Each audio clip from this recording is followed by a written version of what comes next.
Hello everyone, and welcome to 30 Minutes Thursday Tea Time at 3:30. As before, it's half an hour.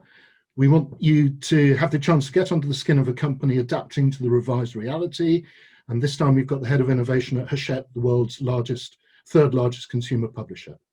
We'll then hear from two solutions partners who will show how understanding consumer motivations enables rapid product development and how mimicking the human brain improves conversion and engagement. I'm also joined by Ben and Andy from Grey Hair Works. As ever, thanks to Hayes McIntyre and Lewis Silkin for their support and genuinely useful content and free advice on financial and legal matters.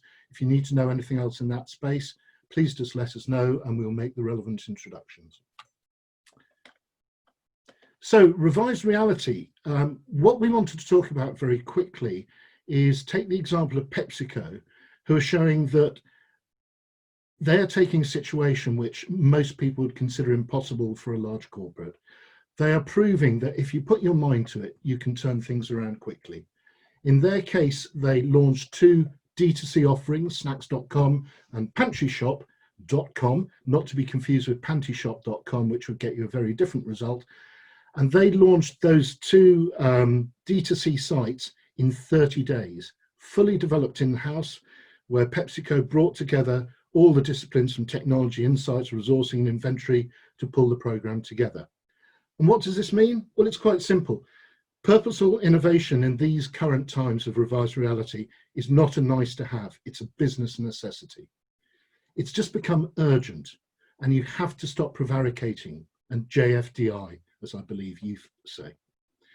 We at Grey Hair Works can help you get it right more quickly, and this is the really important thing to take into account.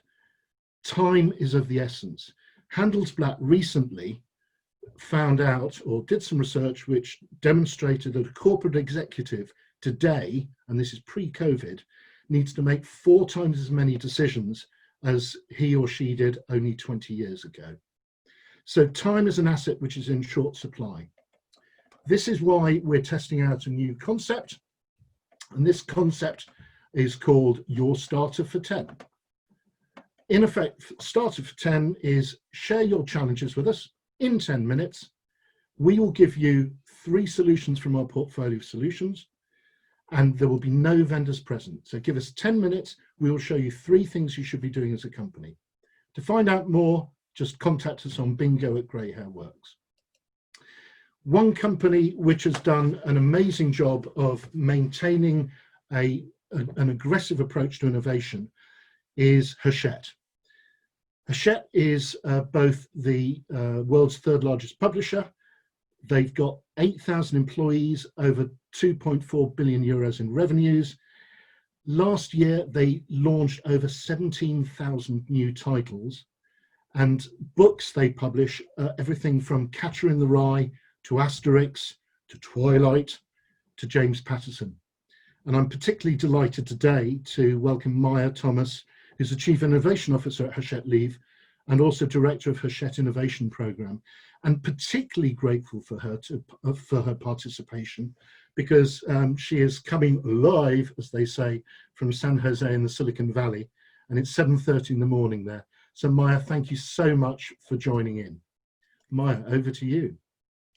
Well, thanks so much for having me. It's a delight to be here, and I want to say that we've had a great experience working with your team, and I know that the only reason you've invited me is that I'm on brand with my gray hair, so I appreciate it. Well, how are you finding the current situation? What changes have you seen, and how are you adapting? Well, it's been a shock. It's been a revolution. It's been quite exciting, terrifying, full of opportunity. I think, we all started working from home. I mean, I've always worked from home in this role. So for me, it wasn't a huge change, but for everyone else, it was. And the world didn't end. The company didn't fall apart. The books didn't stop being published. The editors and authors kept right on. So it's been great to see how people have risen to the challenge, actually. And Are you noticing behavioural changes among staff as people adapt to this revised reality? Yeah, I certainly do. I mean, I think what's interesting is that there's always been a kind of distinction between your work life and your home life. And there may be different personas, right, that you're presenting. And that those have fallen away, I think, the distinction between those. As you see everyone at home with their pets, with their kids, with their bookshelves, you get a sense of them as fully rounded people. And I think it's led people to have more emotional intelligence, because they recognize that we're all facing the same challenges, and we're in it together. I think, people not commuting has been a big deal, because what we've realized is that it's not just a time suck for many people, but it takes away their ability to be resilient, creative, positive. And so that we've gotten a lot of that back. Of course, there's the other side of things too, which is that it is a shock to the system. There's childcare and education and a lot of things that have to happen at the same time. But it's been interesting to see the positive aspects of working from home. And do you think once we come out the other side, things will just return to normal? I don't. I think these are changes that in behavior and in expectation that will just carry on. I just don't see us. I mean, people will go back to the office, of course, but I don't think in the same ways. I think that there'll be time shifting. There'll be, a diversification of what people are expected to do. There'll be job swapping, as we've already seen with companies like Verizon, where some people can work from home and do a role, and so they job swap with someone else. There's going to be different skills. I mean, there's already different skills that people have gained. I mean, this is the kind of acceleration that every innovation person dreams of, right? Where the biggest what if is like you put people in a situation that would have seemed absurd, and they all have to deal with it and come up with creative ideas. And that's what's happened. And it's been great. I mean, we say, someone has said to me, this is a lot of pressure, but pressure makes diamonds. So in that case, we should have lots of jewels come out of it. And I mean, your role, you're head of innovation. So do you see a recognition that innovation has become more important within the company? Are people contacting you from all directions asking for help? Well, it's interesting because it's a little bit like when I was the head of digital way back in the day, right? That digital was a thing that lived over in the corner. And my whole role was like, how do we make the digital side of things be a part of all the processes, digital marketing, digital sales, digital distribution? And we did that. And I feel like something similar is happening with innovation, which is that innovation kind of lived over in my office with my little team. And it was sort of nice to have when people were done with their normal work. It was like, well, that's interesting. We should think about that. Oh, that's thought-provoking. But it wasn't seen as a necessity, as something crucial. And now everyone is involved in innovation, right? Because everyone is learning new things. They're coming to us and asking for research on different startups, on different platforms, on different forms of monetization. So yeah, it's gone from a nice to have to a must have for sure. So do you increasingly feel that you're at the center of the whole business? I wouldn't quite put it that way. The center of the web. No, I would say that innovative thinking and creativity has always been at the center of the business, but when things are up in the air, they're easier to rearrange, right? And things are up in the air. You can't do business as usual. So that means that nothing is off the table. We have to talk about all kinds of things that would have seemed preposterous in the past. And does that mean, I mean, I used the example of Pepsi earlier. Do you feel there is more of a willingness to try things and test things more quickly? Are you finding processes are adapting to allow you to do that? Yeah, because we just had to. I mean, all of a sudden, every book tour that we had with our authors was canceled, and no one was going anywhere. So we had to become or I shouldn't say I should say the publicity and promotion departments had to become specialists in remote events. And of course, these events, in general, they have been free for the public, right? But now we're starting to think of author events or roundtables or events, with more kind of more complexity to them as something that we might even be able to monetize, right? Because once you start having a remote event, you can layer on more things. You can make it a little richer. And so we're talking about things like maybe a lecture tour or a book tour sort of come together and become a remote event that people would maybe get a ticket for, and that would include buying a book in some format. So those are new things that we hadn't really investigated that much before. So yeah, I think you're right. So presumably you're embracing Zoom and all the other technologies like mad at the moment, and training up a bunch of authors who are very good at writing things, but maybe technology isn't necessarily their forte. Yeah, and the ones that will win, the technologies that will win are the ones that are the simplest to use, right? And so that's a great example, is that Zoom is not a heavy lift. And so, yeah, we're definitely using it a lot more along with the other sorts of platforms that we've maybe not fully embraced yet. Like we've been learning a lot about Teams and all the features and functionalities in Teams that we maybe didn't need to use before, and now we're using them. Yes, understood. Brilliant. Well, Maja, thank you so much for that insight. At this point, I'd love to bring in Suzanne from Lumino. The reason is that Lumino are very strong at actually understanding what it is that drives and motivates consumers, and I suspect that could be of particular relevance. And today we've got Suzanne, who actually runs Lumino. Suzanne, would you like to share with us what Lumino does? Yes, absolutely. Thank you, Alex. I think the basis for successful innovation is really consumer insights. But as consumer demand changes in real time, we need to rethink how we obtain consumer insights. And Lumino is an innovation platform that takes the organization from insight all the way through to a final value proposition that can be tested with consumers.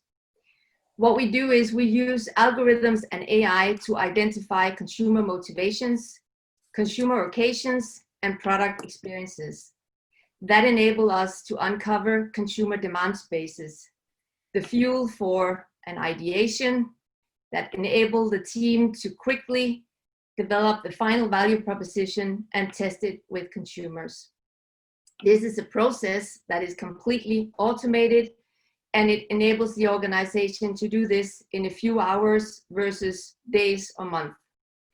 Let me share with you a couple of examples of the insights that Lumino have uncovered for our customers.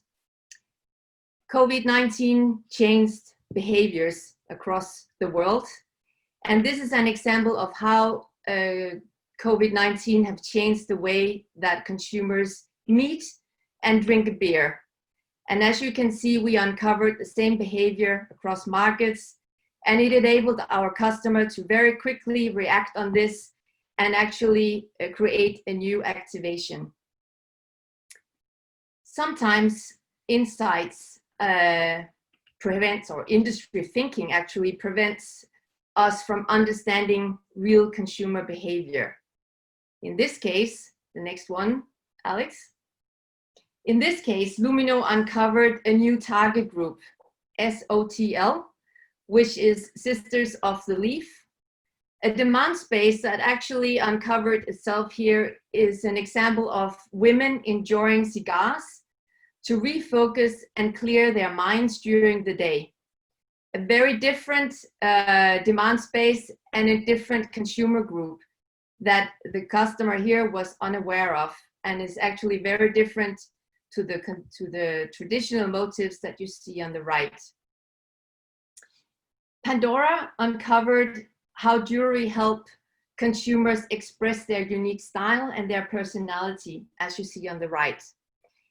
Lumino is a unique tool because we have such a massive amount of insights. So you can see the sample size is quite huge. And it is helping us to quantify, but also really looking into the minds of the consumer, because we have all the visuals and the comments that consumers are posting. So it really provides a unique insight that Pandora here is using to bring forward their brand work and also their communication. Last but not least, the most important thing is that Lumino enable our customers to provide innovation to the market a lot faster. One of the examples is that we go from month to days, and we help increase market shares, because that is what successful innovation help you win in the marketplace. Thank you very much.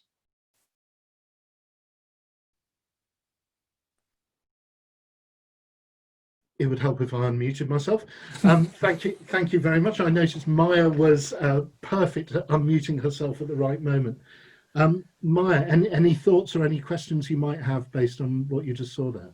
Yeah, well, it's really interesting. I'd love to know more. I wonder how Lumino is different than other social listening tools.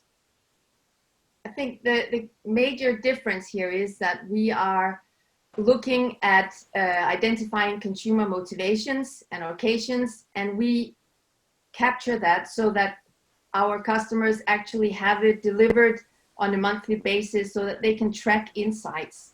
And it is done without us interfering. So it's completely objective. So it's really uncovering non-prompted behavior that enable our customers to be much more specific in matching consumer needs. It seems to be a visual, it's mostly a visual interface, right? Yes, it's both visual, and that's what you've seen today, but it is also like traditional research where you can see graphs and the whole quantitative side of it is also there. But as we want to really fuel the creative work in the organization, we are really focused heavily on the visual interface, because it really helps you understand what consumers want. And you have a huge data set to draw from, so that's really fascinating. Yes. So we've just had a question in, which is, how do you deal with privacy and intrusion and GDPR issues, Suzanne?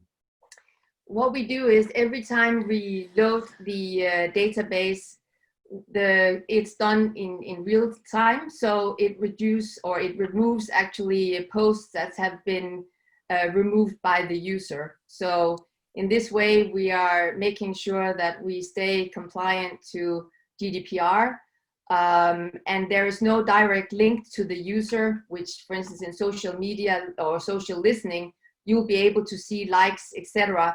We cannot do that here. We only observe their behavior, so there's no direct link to the user. Got you. Thank you. And what we particularly like about Lumino is the fact that it's an ongoing process. So people always have access to your reports and the information that you extract. Why is monthly consumer insight so necessary, would you say? I think as Myra also touched upon, innovation is something that we need to do on a continuous basis. I think I've myself worked in Procter & Gamble for 15 years, and the way we treated innovation was often a lengthy process and something that was often done as a project, annual or biannual. But I think as consumers really changed it rapidly, we need to think of innovation as an ongoing process, so that we are able to stay relevant to our consumers. Okay, brilliant. Well, Suzanne, thank you very much. And continuing with the theme of innovation, I would love to bring Mark Bainbridge on.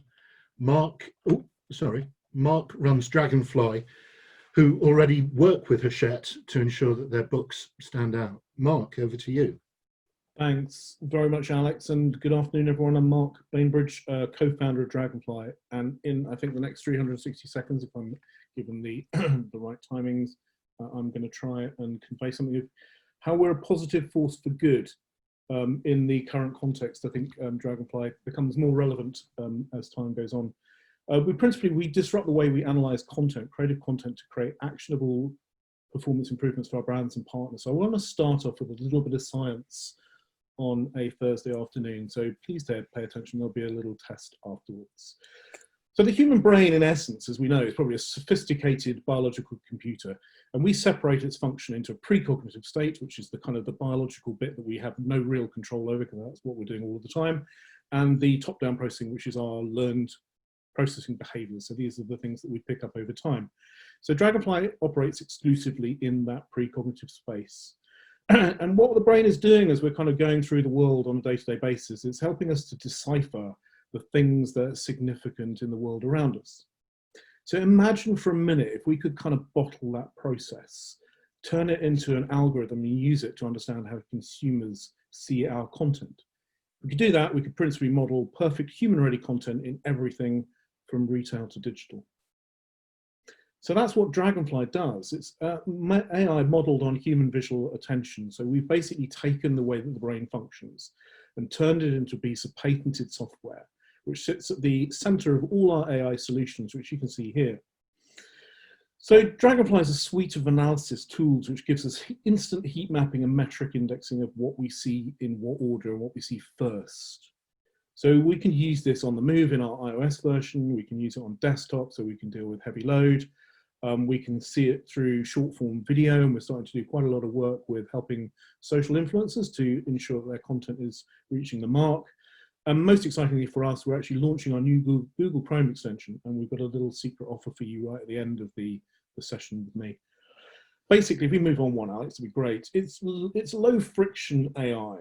So typically, I think that Maja was suggesting this in her conversation with us, is that, you know, the things that are simplest to get away are the ones that are most likely to get traction in the innovation space quickly. We don't require huge integrations. It's a very simple to learn, simple to use piece of software effectively.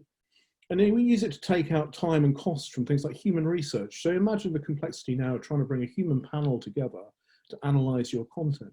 It's really just not going to happen.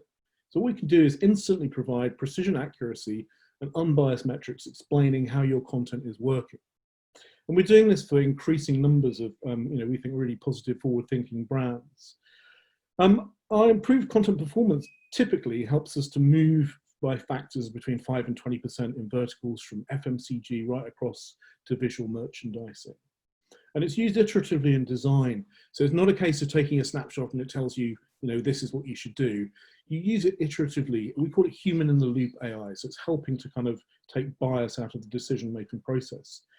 And the results we see from most of our clients are they typically see, improvements in click-through rates and sales conversion and time to market. So I just wanted to flick onto our last one, which is a demonstration of the Google Chrome extension. And we're going to do two things. One is, I think at the end, Alex is going to give you a link to a trial download. So you can actually download Dragonfly to your iOS device, which we'll send as part of the follow-up to this. But what you're seeing here is our Google Chrome extension, which is basically picking items in real time from a website and giving them an index number from 0 to 100, 100 being the things that are grabbing our highest levels of attention. So we can instantly see whether these assets are working for us. So that's all I really wanted to say, is that we're having, quite an interesting time of it as we go through this process. We're finding that actually clients are finding, the importance of understanding how their digital user experiences are working becomes more significant too. Anyway, I better finish there because I think I've just run out of my 3 minutes, but hopefully that was useful. Thanks, Alex.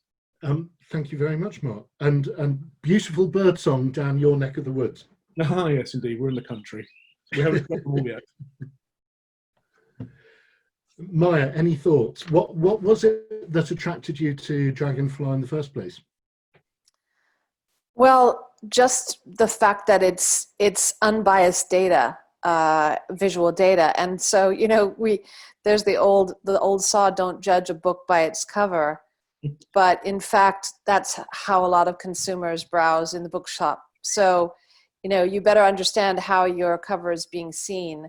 And having these heat maps where we could A/B test different covers and see where the human eye goes without arguing over whether it looked better. It doesn't really matter whether it looked better if the eye isn't going to the title or or to the part that you want the author's name, and instead is going to the little flower on the dress, right? So it was very crucial for us to see this kind of unbiased data that Dragonfly was able to give us.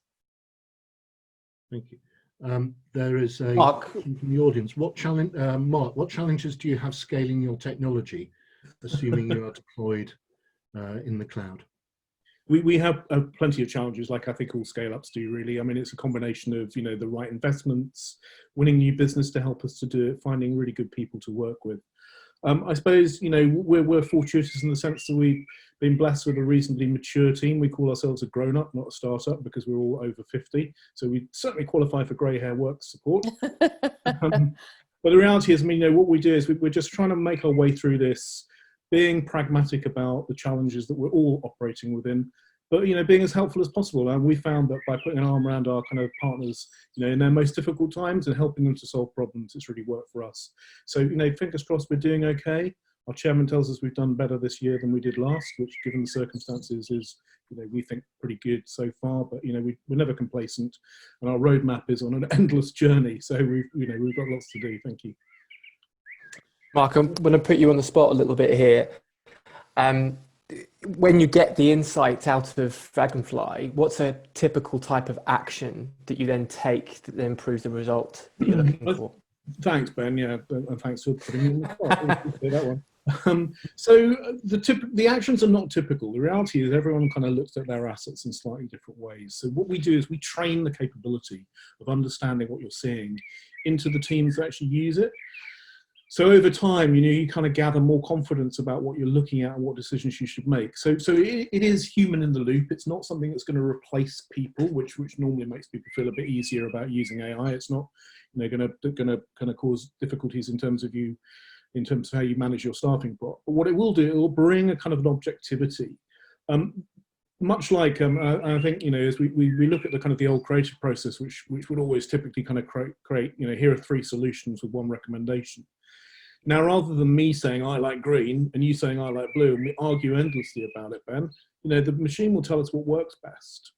So we know that it works because we can see the results for the clients that use it.